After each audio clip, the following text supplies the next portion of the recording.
বৃষ্টিতে পুরো জল জল হয়ে গেছে। চলো এখন সন্ধেবেলা সন্ধ্যের টিফিন করার জন্য রয়েছে আমাদের গাছের শশা বাগানের। চলো চলো তুলে আনি, আর আমার বন্ধুদেরকে একটু দেখিয়ে আনি আমাদের শশা গাছে কত শশা ধরেছে।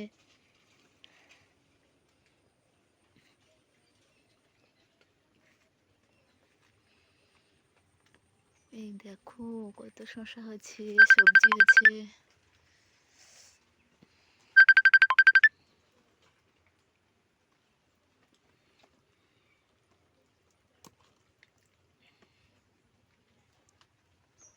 এটা ধরেছে তুরুল, আমরা বলি তুরুল, অনেকে বলে ধুঁদুল।